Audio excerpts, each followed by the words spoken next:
अभी अभी बड़ी खबर आ रही है पाकिस्तान से। पाकिस्तान के पेशावर में बड़ा आतंकवादी हमला हुआ है। पेशावर में एक के बाद एक 2 सुसाइड हमले हुए हैं। ये धमाका पेशावर के सेना के ठिकाने यानी कि फेडरल कॉन्स्टेबलरी हेडक्वार्टर के पास हुआ है। और धमाका करने वाले आतंकियों के साथी अभी भी मौके पर मौजूद हैं और इन उग्रवादियों और सुरक्षा बलों के बीच जबरदस्त गोलीबारी चल रही है। खबर है कि मुठभेड़ में अब तक 3 ये गोलीबारी करने वाले आतंकी मारे जा चुके हैं और साथ ही इसमें कुछ सेना के जवान भी हो सकते हैं। पाकिस्तान जो हमेशा से आतंकवाद को बढ़ावा देता आया है, अपनी जमीन से भारत समेत दूसरे देशों के खिलाफ आतंकवाद फैलाता आ रहा है, वो पाकिस्तान अब खुद आतंक के इस मकड़ जाल में फंस गया है। और आए दिन पाकिस्तान में आतंकी हमले हो रहे हैं। पाकिस्तान के पाले में वे आतंकी अब उसी के ऊपर हमले कर रहे हैं। ताज़ा मामला पेशावर का है, जहां पर 2 धमाके के बाद आतंकियों और सुरक्षा बलों के बीच मुठभेड़ हो रही है। बताया जा रहा है कि एफसी हेडक्वार्टर के ठीक मुख्य गेट पर ही आत्मघाती हमला हुआ था, जिसके बाद कुछ मौजूद वहां पर उग्रवादियों ने फायरिंग शुरू कर दी। दोनों तरफ से फायरिंग होने लगी और इसके जो धमाके थे वो कई किलोमीटर दूर तक सुनाई दिए हैं। तो तस्वीरें आप देख रहे हैं पेशावर के। पाकिस्तान में इस वक्त एफसी हेडक्वार्टर यानी कि फेडरल कॉन्स्टेबलरी के मुख्य गेट पर पहले आत्मघाती हमला हुआ और उसके बाद फिर ये गोलीबारी शुरू हो गई। तो तस्वीरें आप देख रहे हैं एफसी हेडक्वार्टर के बाहर की। ये तस्वीरें अभी भी इस वक्त जब आप ये खबर सुन रहे हैं तो वहां पर एनकाउंटर जारी है, फायरिंग जारी है। दरअसल एफसी हेडक्वार्टर में आतंकवादी दाखिल हो गए हैं। सेना और आतंकवादियों के बीच में आमने सामने की ये भिड़ंत हो रही है, एनकाउंटर चल रहा है। सोचिए जरा, मुनीर के सपने क्या है कि भारत पर अटैक करना, भारत को अस्थिर करने की कोशिश करना, लेकिन अपने ही घर में आतंकवाद को इतना प्रेशर मिलने के बाद अब आतंकवादी खुद आपकी कब्र खोद रहे हैं। तब शायद समझ में आ जाए कि बोया पेड़ बबूल का तो आम कहां से खाए। बिल्कुल, बोया पेड़ बबूल का तो आम कैसे होए, बिल्कुल सटीक कहावत है जो इस वक्त पाकिस्तान और उसकी सियासतदान और वहां की आर्मी के ऊपर बैठता है। जो तस्वीरें आप देख रहे हैं यही वो एफसी हेडक्वार्टर है यानी कि फेडरल कॉन्स्टेबलरी का हेडक्वार्टर है, जहां पर अमूमन ही आमतौर पर आप देखेंगे कि बहुत ज्यादा सुरक्षा व्यवस्था रहती है। और खास तौर पे खैबर पख्तूनख्वा जहां की राजधानी है पेशावर, वहां पर मौजूद एक बड़े बेस पर, फोर्सेस के बेस पर यह हमला अपने आप में कई सारे सवाल खड़े करता है, क्योंकि लगातार जिस तरह से टीटीपी हो या दूसरे तंजीमें जो लगातार पाकिस्तानी सरकार को चुनौती दे रहे हैं, उसी के मद्देनजर ये एक और हमला हुआ है। अभी कुछ दिन पहले ही बलूचिस्तान के करीब बानो इलाके में भी इसी तरह से हमला हुआ था, जिसमें 6 फोर्सेस के जवान मारे गए थे। और एक बार फिर से पाकिस्तान के अंदर इसी तरह से एक और हमला हुआ है। इस वक्त पाकिस्तान के ऊपर दोहरी मार पड़ रही है। एक तरफ टीटीपी है, दूसरी तरफ बलूचिस्तान में बीएलए है, जो लगातार पाकिस्तानी सरकार और आर्मी के ऊपर लगातार इसी तरह से चुनौती देते हुए हमले कर रही है। पेशावर का ये पैरामिलिट्री हेडक्वार्टर है। हमारे सहयोगी इस वक्त Manish Prasad, India TV defence editor, जुड़ गए हैं। मनीष, क्या जानकारी मिल रही है आपको पेशावर से? देखिए, अब से कुछ देर पहले फेडरल कॉन्स्टेबलरी यानी एफसी जो पैरामिलिट्री फोर्सेस है पाकिस्तान की, उसका ये हेडक्वार्टर था। वहां पर 2 सुसाइड बॉम्बिंग हुई है। पहली जो कि बाइक पे जा रहा था, जब वो मेन गेट पे पहुंचा उसी समय रोकने की कोशिश की पाकिस्तान के पैरामिलिट्री फोर्सेस के जवानों ने जो एफसी हेडक्वार्टर पे तैनात थे। तेज धमाका हुआ। उस धमाके के तुरंत बाद ही, इससे पहले कि कोई समझ पाता, आगे की तरफ जाते हुए दूसरा जो सुसाइड बॉम्बर था, ऐसा इनिशियल रिपोर्ट में कहा गया है पाकिस्तान के द्वारा कि एक और धमाका हुआ। 2 धमाकों के बाद करीबन 6 से ज्यादा लोग जो आसपास थे वो इंपैक्ट में आए, जो वहीं के एक हॉस्पिटल में उनको एडमिट करवाया गया है। और अब पूरा चारों तरफ से कॉर्डन करने के बाद ये ऑपरेशन किया जा रहा है ताकि जो धमाके के पीछे हैं उनको न्यूट्रलाइज किया जा सके। लेकिन पाकिस्तान की हालत इसमें बहुत ही जर्जर है। उसकी वजह बिल्कुल क्लियर है, क्योंकि एक तरफ जहां वो भारत के साथ उलझा हुआ है, तो वहीं दूसरी तरफ पाकिस्तान के अंदर भी जो पाकिस्तान की नीतियां हैं उसकी वजह से तहरीक तालिबान हो या फिर उसके अलावा दूसरे जो ऑर्गेनाइजेशंस हैं, वो लगातार पाकिस्तान पर अलग अलग जगहों पर तेज धमाकों के साथ सीधे तौर पर सिक्योरिटी फोर्सेस के साथ आमने सामने हैं। और यही वजह है कि अब से कुछ देर पहले जब ये धमाका हुआ, उस धमाके की चपेट में काफी सारे लोग आए और अब जाकर बिल्कुल मनीष, आप नजर बनाए रखें, आगे भी हम आपसे जानकारी लेते रहेंगे। बहुत शुक्रिया। और अब बात करते हैं हम समंदर की, जहां पर साइलेंट हंटर यानी कि आईएनएस माहे इस वक्त इंडियन नेवी में शामिल हो चुका है और 80% से अधिक स्वदेशी साजो सामान से तैयार आईएनएस माहे पनडुब्बियों के लिए काल साबित होगा। माही समुद्र में भारत की ताकत को और बढ़ाएगा। पश्चिमी समुद्र तट पर एक साइलेंट हंटर के रूप में ये काम करेगी, जो भारत की समुद्री सीमाओं की सुरक्षा के लिए समर्पित रहेगी। माही का निर्माण कोचीन शिपयार्ड लिमिटेड में किया गया है। यह नौसेना के जहाजों के डिजाइन और निर्माण में भारत के आत्मनिर्भर छाप की मॉडर्न एग्जाम्पल की तरह से आप देखें।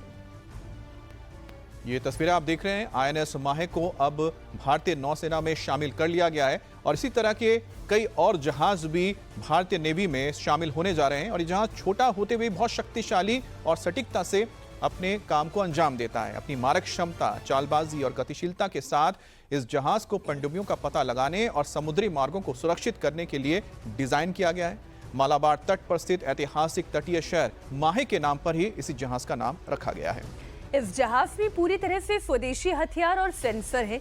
हथियारों में एक नेवल सरफेस गन, एक स्वदेशी रॉकेट लॉन्चर, टॉर्पीडो, डिकॉय और स्टेबलाइज्ड रिमोट कंट्रोल गन भी शामिल है।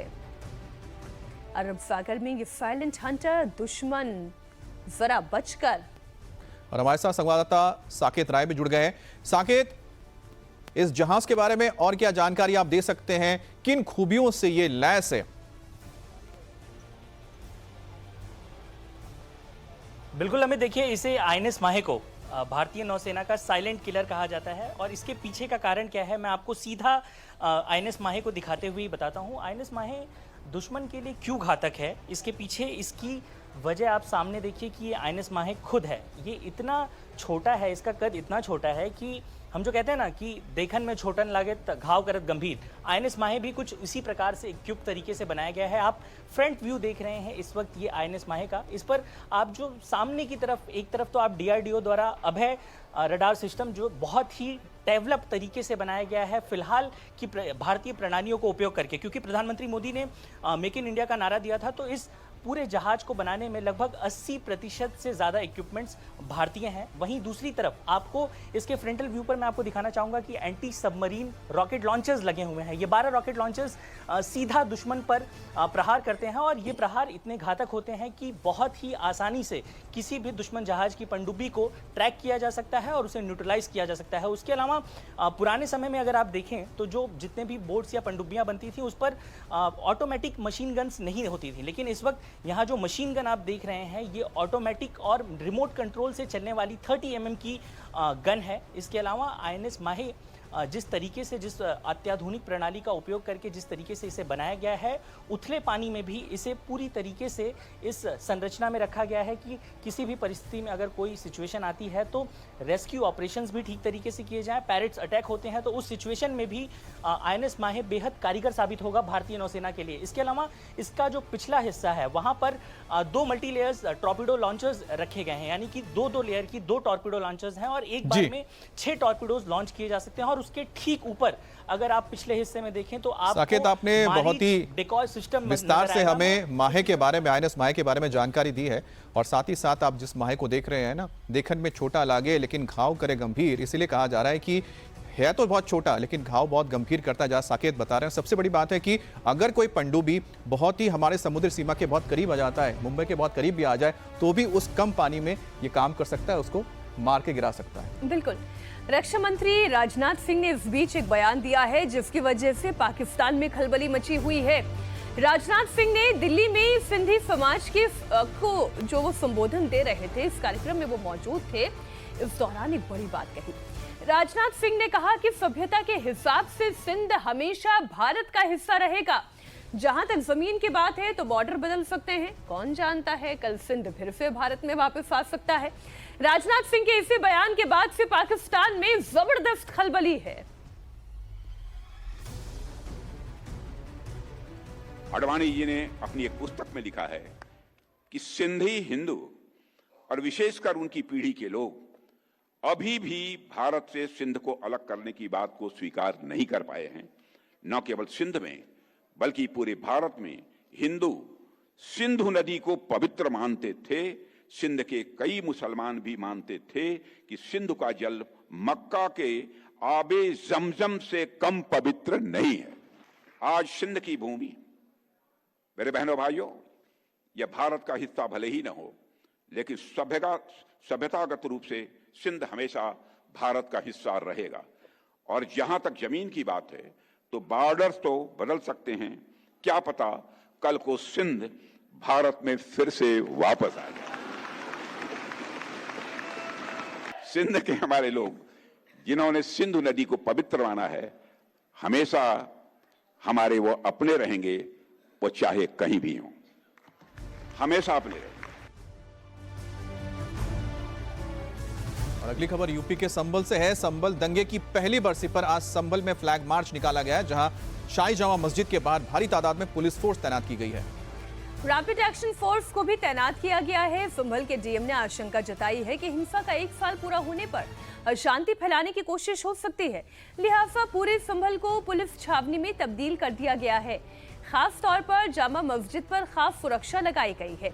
चाहे जामा मस्जिद हो या संभल की सड़कें, हर जगह भारी पुलिस फोर्स की तैनाती है। और पिछले साल जैसा बवाल हुआ था, उससे प्रशासन ने सबक लिया है। हिंसा की बरसी पर कोई हरकत ना कर सके, इसकी पूरी तैयारी की गई है। इस मामले में समाजवादी पार्टी के सांसद जियाउर रहमान बर्क पर भी गंभीर आरोप लगे हैं। हमारे साथ कुमार सोनू जुड़ गए हैं। कुमार सोनू, आपके पास और क्या जानकारी है, किस तरह से इस वक्त ये गश्त लगाई जा रही है पुलिस की ओर से, और कितने लंबा ये पूरा मार्च रहेगा?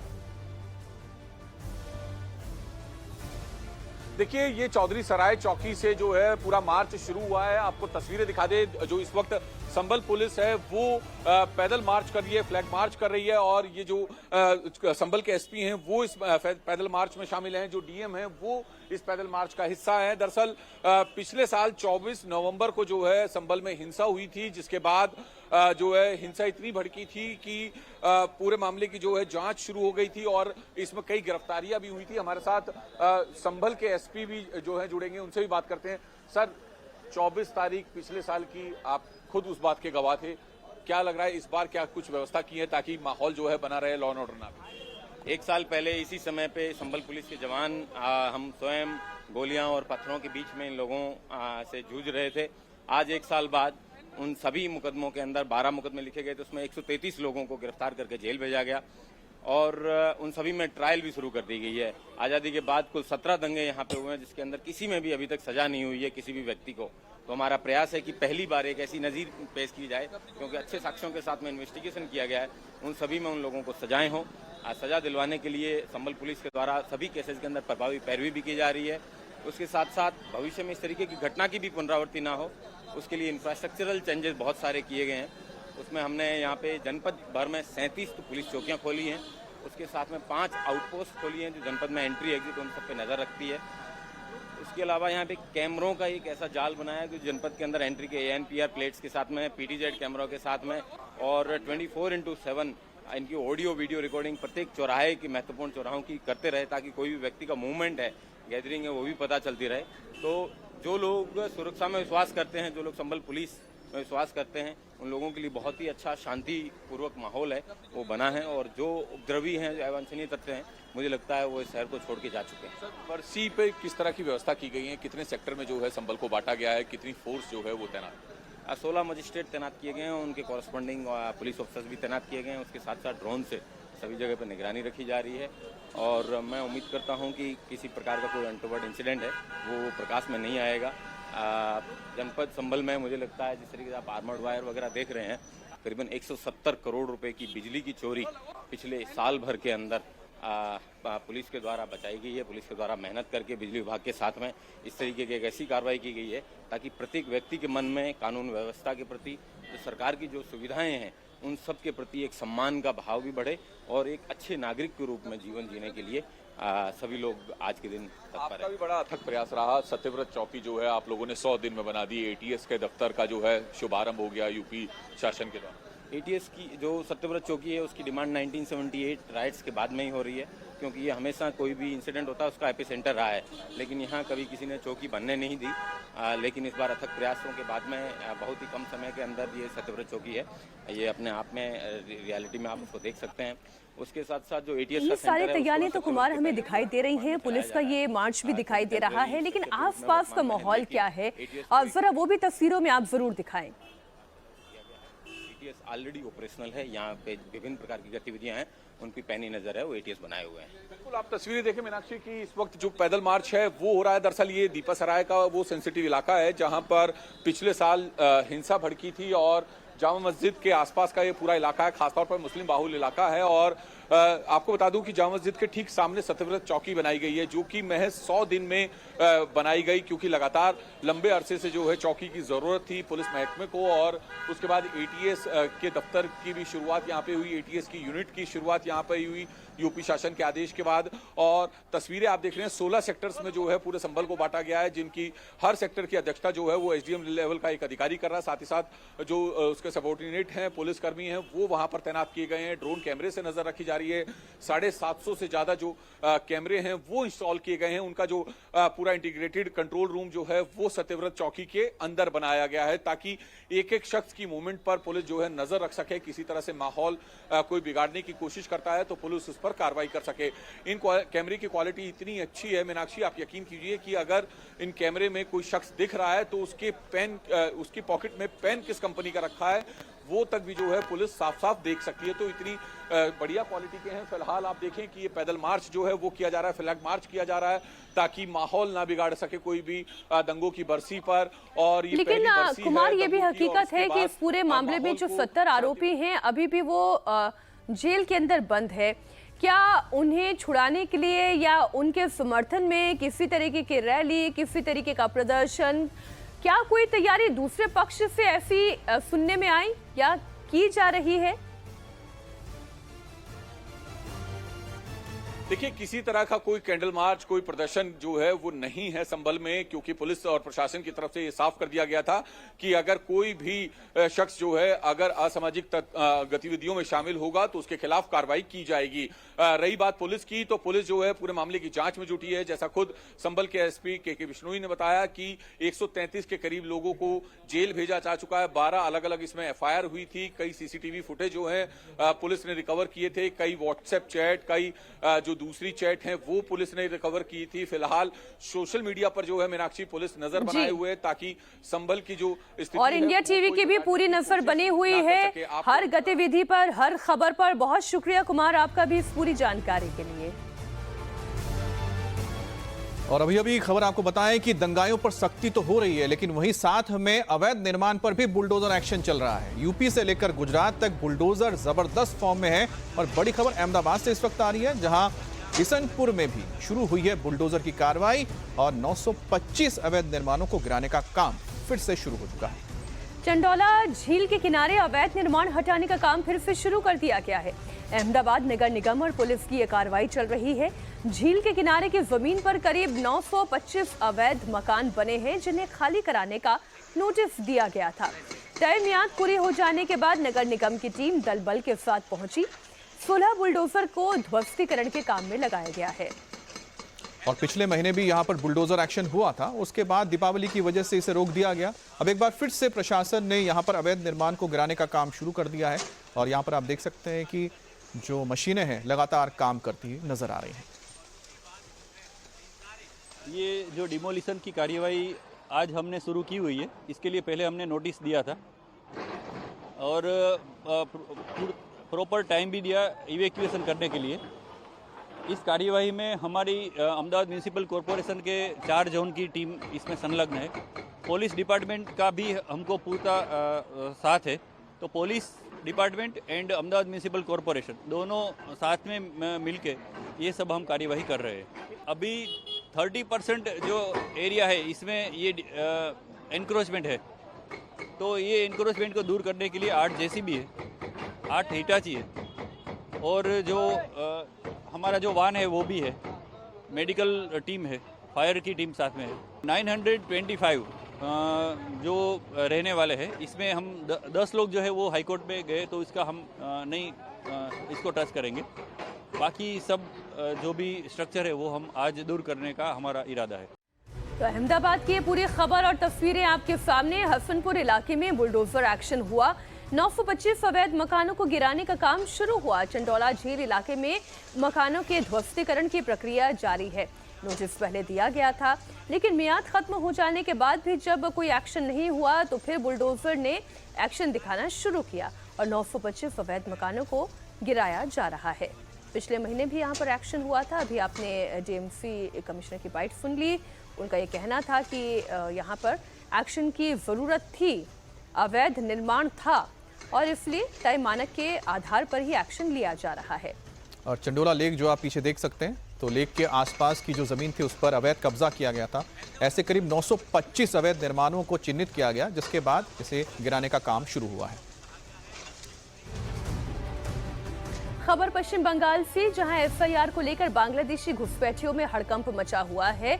उत्तर प्रदेश में सीएम योगी आदित्यनाथ ने अवैध घुसपैठियों पर नकेल कसने की शुरुआत कर दी है। और बड़ी खबर आ रही है कि सीएम योगी के निर्देश के बाद यूपी के हर जिले में घुसपैठियों के खिलाफ अभियान शुरू किया गया है।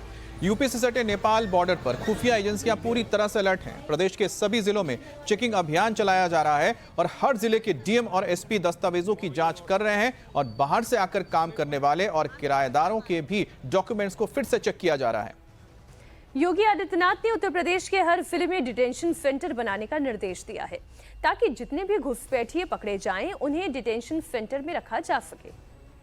योगी के ऑपरेशन घुसपैठिया की सबसे पहली तस्वीर वेस्ट यूपी के मुजफ्फरनगर से आई है, जहां पुलिस अब डोर टू डोर जाकर बाहर से आकर काम करने वाले और किराए पर रहने वालों का वेरिफिकेशन कर रहे हैं। पुलिस से जानकारी जुटा रही है कि कहीं कोई संदिग्ध व्यक्ति अपनी पहचान छुपाकर तो यहां पर नहीं रह रहा है। तस्वीरें आप देख रहे हैं, घुसपैठिए बंगाल छोड़कर जा रहे हैं, तो इधर उत्तर प्रदेश में भी मुजफ्फरनगर की यह तस्वीर, जांच हो रही है बराबर। डीआईजी सहारनपुर सर के निर्देशन में एसएसपी मुजफ्फरनगर सर के नेतृत्व में एक अभियान चलाया जा रहा है, जिसके तहत पूरे जनपद के जितने भी ऐसे किराएदार, बाहर से आए हुए लोग या फिर गैर जनपद गैर प्रांतीय लोग नए आके बसे हों, उनका सत्यापन किया जा रहा है। इससे हम ये एस्टैब्लिश करना चाहते हैं कि कोई भी इस तरह का व्यक्ति, कोई भी संदिग्ध किस्म का व्यक्ति, कोई भी इलीगल किस्म के काम करने वाला व्यक्ति यहाँ पे आकर रह ना रहा हो, पनाह ना ले रहा हो और उसको कोई इस तरह की शरण ना मिले। तो आपके माध्यम से एक अपील भी करना चाहूंगा कि हमारे को जनता के लोग भी इस चीज में सहयोग करें कि अगर वो किसी को किराए पे घर देते हैं या फिर उनको पता चलता है उनके मोहल्ले में कोई नया व्यक्ति रहने आया है, तो उसकी सूचना पुलिस को दें, उसका सत्यापन बिल्कुल विधिवत तरीके से, कानूनी तरीके से संपन्न कराएं। और वेस्ट यूपी के मेरठ में भी एसआईआर तेजी से लागू होने के बाद मेरठ की मुस्लिम बहुल मदीना कॉलोनी में एसआईआर कराने के लिए लोगों की लंबी कतार लगने लगी है। योगी सरकार जिस तरह से घुसपैठियों पर शिकंजा कस रही है, एसआईआर के लिए लोगों से क्या क्या दस्तावेज मांगे जा रहे हैं, आपको बता रहे हैं हमारे सहयोगी मनीष प्रसाद।